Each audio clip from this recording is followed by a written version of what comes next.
राधे राधे। जय श्री कृष्णा। ओम श्री परमात्मने नमः। श्रीमद् भागवत गीता का प्रथम अध्याय आज हम सुनेंगे और बहुत ही सरल भाषा में उसकी व्याख्या भी करेंगे। हम सबको श्रीमद् भागवत गीता को ध्यान पूर्वक एवं प्रेम पूर्वक सुनना है, क्योंकि हमारे जीवन की प्रत्येक समस्याओं का हल श्रीमद् भागवत गीता में ही है। हम हमारे जीवन के युद्ध में अर्जुन की भांति खड़े हैं, क्योंकि हमें काम, क्रोध, लोभ, मोह आदि शत्रुओं ने चारों ओर से घेर रखा है। और श्रीमद् भागवत गीता आज भी हमारे लिए श्री कृष्ण की तरह खड़ी है, जो हमें हमेशा एक सही रास्ता दिखाती है। अगर हम इसको दिल से और ध्यान से किसी समस्या का मनन करने के लिए पढ़ेंगे तो अवश्य हमारे जीवन की वो समस्या समाप्त हो जाएगी। तो आइए श्रीमद् भागवत गीता को अपने जीवन का अंग बनाते हैं और आज इसका प्रथम अध्याय प्रेम पूर्वक श्रवण करते हैं। जय श्री कृष्णा। जैसा कि आप जानते हैं, महाराज धृतराष्ट्र देखने में अंधे थे, इसलिए वेदव्यास जी ने अपना शिष्य संजय उनके पास छोड़ा ताकि वे जो युद्ध क्षेत्र में हो रहा है वो उसका सही सही और ठीक ठीक वर्णन कर सके।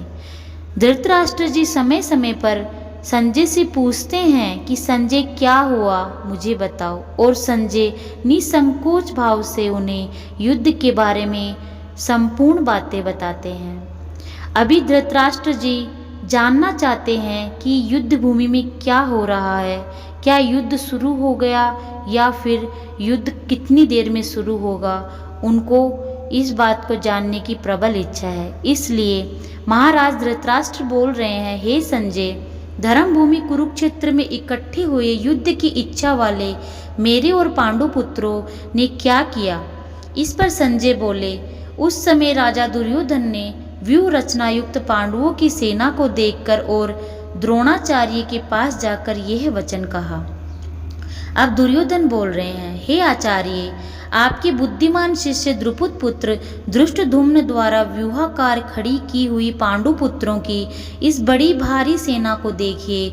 इस सेना में बड़े बड़े धनुषों वाले युद्ध में भीम और अर्जुन के समान बहुत से शूरवीर हैं, जैसे सात्विकी और विराट तथा महारथी राजा द्रुपद और धृष्टकेतु चेकिस्तान तथा बलवान काशीराज पुरुजित कुंती भोज और मनुष्यों में श्रेष्ठ शैव्य और पराक्रमी युद्धामन्यु तथा बलवान उत्तमौजा सुभद्रा पुत्र अभिमन्यु और द्रौपदी के पांचों पुत्र, ये सभी महारथी हैं। हे ब्राह्मण श्रेष्ठ, हमारे पक्ष में जो जो प्रधान है उसको आप समझ लीजिए।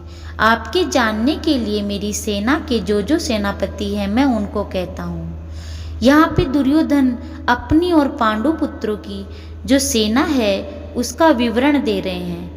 वो अपनी सेना के बारे में बता रहे हैं कि उनकी सेना में कौन कौन है। उन्होंने कहा, गुरुदेव, एक तो स्वयं आप और पितामह भीष्म तथा कर्ण और संग्राम विजयी कृपाचार्य तथा वैसे ही अश्वत्थामा, विकर्ण और सोमदत्त का पुत्र भूरिश्रवा तथा और भी बहुत से शूरवीर अनेक प्रकार के शस्त्र अस्त्रों से युक्त मेरे लिए जीवन की आशा को त्यागने वाले सब के सब युद्ध में चतुर हैं। भीष्म पिता द्वारा रक्षित हमारी वह सेना सब प्रकार से अजय है और भीम द्वारा रक्षित इन लोगों की ये सेना जीतने में सुगम है। इसलिए सब मोर्चों पर अपनी अपनी जगह स्थिर रहते हुए आप लोग सब के सब निसंदेह भीष्म पितामह की ही ओर से रक्षा करें। इस प्रकार द्रोणाचार्य से कहते हुए दुर्योधन के वचनों को सुनकर कौरवों में वृद्ध बड़े प्रतापी पितामह भीष्म ने उस दुर्योधन के हृदय में हर्ष उत्पन्न करते उच्च स्वर से सिंह की नाद के समान गर्ज कर शंख बजाया। उसके उपरांत शंख और नगारे, ढोल और मृदंग, निरसंग आदि बाजे एक साथ ही बजे। उनका ये शब्द बड़ा भयंकर हुआ। उसके अनंतर सफेद घोड़ों से युक्त उत्तम रथ में बैठे हुए श्री कृष्ण महाराज और अर्जुन भी अलौकिक शंख बजाए। उनमें श्री कृष्ण महाराज ने पांचजन्य नामक शंख, अर्जुन ने देवदत्त नामक शंख बजाया, भयानक कर्म वाले भीम ने पौंड्र नामक महाशंख बजाया, कुंती पुत्र राजा युधिष्ठिर ने अनंत विजय नामक शंख और नकुल तथा सहदेव ने सुघोष और मणिपुष्पक नाम वाले शंख बजाए। श्रेष्ठ धनुष वाले काशीराज और महारथी शिखंडी और धृष्टद्युम्न तथा राजा विराट और अजय सात्यकी, इन सब ने भी शंख बजाए तथा राजा द्रुपद और द्रौपदी के पांचों पुत्र और बड़ी भुजा वाले सुभद्रा पुत्र अभिमन्यु, इन सब ने हे राजन अलग अलग शंख बजाए और उस भयानक शब्द ने आकाश और पृथ्वी को शब्दायमान करते हुए धृतराष्ट्र पुत्रों के हृदय विदीर्ण कर दिए। राजन, इसके उपरांत कपिध्वज अर्जुन ने खड़े हुए धृतराष्ट्र पुत्रों को देखकर उस शस्त्र चलने की तैयारी के समय धनुष उठाकर ऋषिकेश श्री कृष्ण महाराज से ये वचन कहा, हे अच्युत, मेरे रथ को दोनों सेनाओं के बीच में खड़ा करिए। जब तक मैं इन स्थित हुए युद्ध की कामना वालों को अच्छी प्रकार देख लूं कि इस युद्ध रूपी व्यापार में मुझे किन किन के साथ युद्ध करना योग्य है। दुर्बुद्धि दुर्योधन का युद्ध में कल्याण चाहने वाले जो ये राजा लोग इस सेना में आए हैं, उन युद्ध करने वालों को मैं देखूंगा। अर्थात अर्जुन ने श्री कृष्ण से कहा, हे कृष्ण, आप सेना का विवरण मैं लेना चाहता हूँ। यही एक सूरवीर की निशानी होती है। वो युद्ध करने से पहले दुश्मन की शक्ति का आकलन अवश्य करता है। यही अर्जुन करने के उद्देश्य से महाराज श्री कृष्ण से ये बोल रहे हैं। संजय बोले, हे धृतराष्ट्र, अर्जुन द्वारा इस प्रकार कहे हुए महाराज श्री कृष्णचंद्र ने दोनों सेनाओं के बीच में भीष्म और द्रोणाचार्य के सामने और संपूर्ण राजाओं के सामने उत्तम रथ को खड़ा करके ऐसे कहा, हे पार्थ, इन इकट्ठे हुए कौरवों को देख। उसके उपरांत प्रथापुत्र अर्जुन ने उन दोनों ही सेनाओं में स्थित अपने पिता के भाइयों को, पितामहों को, आचार्यों को, मामाओं को, भाइयों को, पुत्रों को, पौत्रों को तथा मित्रों को, ससुरों को और सुहृदों को भी देखा। इस प्रकार उन खड़े हुए संपूर्ण बंधुओं को देखकर वे अत्यंत करुणा से युक्त हुए। कुंती पुत्र अर्जुन शोक करते हुए बोले, अर्जुन भी युद्ध करने आए थे और दुर्योधन भी युद्ध करने आए थे। अर्जुन और दुर्योधन के अपने ही एक दूसरे से युद्ध कर रहे थे, परंतु दुर्योधन द्वेष की आशा से युद्ध कर रहा था और अर्जुन करुणा से भरे हुए थे। वे अपनों को मारकर राज्य का सुख नहीं भोगना चाहते थे और दुर्योधन अपनों को मारकर ही राज्य हड़पना चाहते थे। यही है अच्छाई और बुराई। जो अच्छाई होती है वो हमेशा ये देखती है कि स्वार्थ तो नहीं है मेरे कर्म में, और जो बुराई होती है वो अवश्य में उस स्वार्थ से वशीभूत होकर हर कार्य करती है।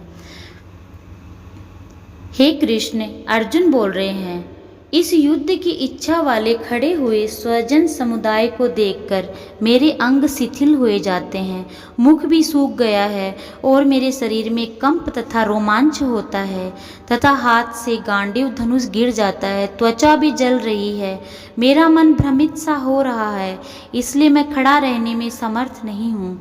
हे केशव, लक्षणों को भी विपरीत ही देखता हूँ तथा युद्ध में अपने कुल को मारकर कल्याण भी नहीं देखता। हे कृष्ण, मैं विजय नहीं चाहता हूँ, ना राज्य तथा सुखों को भी चाहता हूँ। हे गोविंद, हमें राज्य से क्या प्रयोजन है अथवा भोगों से और जीवन से भी क्या प्रयोजन है, क्योंकि हमें जिनके लिए राज्य, भोग और सुख आदि इच्छित हैं, वे ही यह सब धन और जीवन की आशा को त्याग कर युद्ध में खड़े हुए हैं। जो कि गुरुजन, ताऊ, चाचा, लड़के, वैसे ही दादा, मामा, ससुर, पोते, साले तथा संबंधी लोग हैं। इसलिए हे मधुसूदन, मुझे मारने पर भी तीनों लोगों के राज्य के लिए मैं इन सबको नहीं मारना चाहता, फिर पृथ्वी के लिए तो कहना ही क्या। हे जनार्दन, धृतराष्ट्र के पुत्रों को मारकर भी हमें क्या प्रसन्नता होगी, इन आतितायों को मारकर तो हमें पाप ही लगेगा। इससे हे माधव, अपने बांधव धृतराष्ट्र के पुत्रों को मारने के लिए हम योग्य नहीं हैं, क्योंकि अपने कुटुंब को मारकर हम सुखी नहीं रहेंगे। यद्यपि लोभ से भ्रष्ट चित्त हुए ये लोग कुल के नाशकृत दोष को मित्रों के साथ विरोध करने में पाप नहीं देखते हैं, परंतु हे जनार्दन, कुल के नाश करने से होते हुए दोष को जानने वाले हम लोगों को इस पाप से हटने के लिए क्यों नहीं विचार करना चाहिए, क्योंकि कुल के नाश होने से सनातन कुल धर्म नष्ट हो जाता है। धर्म के नाश होने से संपूर्ण कुल को पाप दबा लेता है तथा हे श्री कृष्ण, पाप के अधिक बढ़ जाने से कुल की स्त्रियां दूषित हो जाती हैं और हे वार्ष्णेय, स्त्रियों के दूषित होने पर वर्ण संकर उत्पन्न होते हैं और वर्ण संकर कुल घातियों और कुल को नरक में ले जाने के लिए ही होते हैं। लोप हुई पिंड और जल की क्रिया वाले इनके पितृलोक भी गिर जाते हैं और इन वर्ण संकर कारक दोषों से कुल घातियों के सनातन कुल धर्म और जाति धर्म नष्ट हो जाते हैं तथा हे जनार्दन, नष्ट हुए कुल धर्म वाले मनुष्यों का अनंत काल तक नरक में वास होता है, ऐसा हमने सुना है। ओहो, शोक है कि हम लोग बुद्धिमान होकर भी महान पाप करने को तैयार हुए हैं, जो कि राज्य और सुख के लोभ से अपने कुल को मारने के लिए उद्यत हुए हैं। यदि मुझ शस्त्र रहित न सामना करने वाले की शस्त्रधारी धृतराष्ट्र के पुत्र रण में मारें तो मारना भी मेरे लिए कल्याणकारिक होगा। संजय बोले, रणभूमि में शोक से उद्विग्न मन वाले अर्जुन इस प्रकार कहकर बाण सहित धनुष को त्याग कर रथ के पिछले भाग में बैठ गए। अर्जुन अपने ही संबंधियों को देखकर मोहग्रस्त हो गया, क्योंकि मोह, लोभ, काम और क्रोध ये हमारे जीवन के वो शत्रु हैं जो हमें समय समय पर युद्ध करने से रोकते हैं। अर्जुन ये नहीं देख रहा कि मेरे साथ धोखा हुआ, द्वेष हुआ, जो भी कुछ हुआ उन सब को भूलकर वो सिर्फ मोह जाल में फंसकर अपनों को देख रहा है। उधर दुर्योधन ये सब कुछ नहीं देख रहा।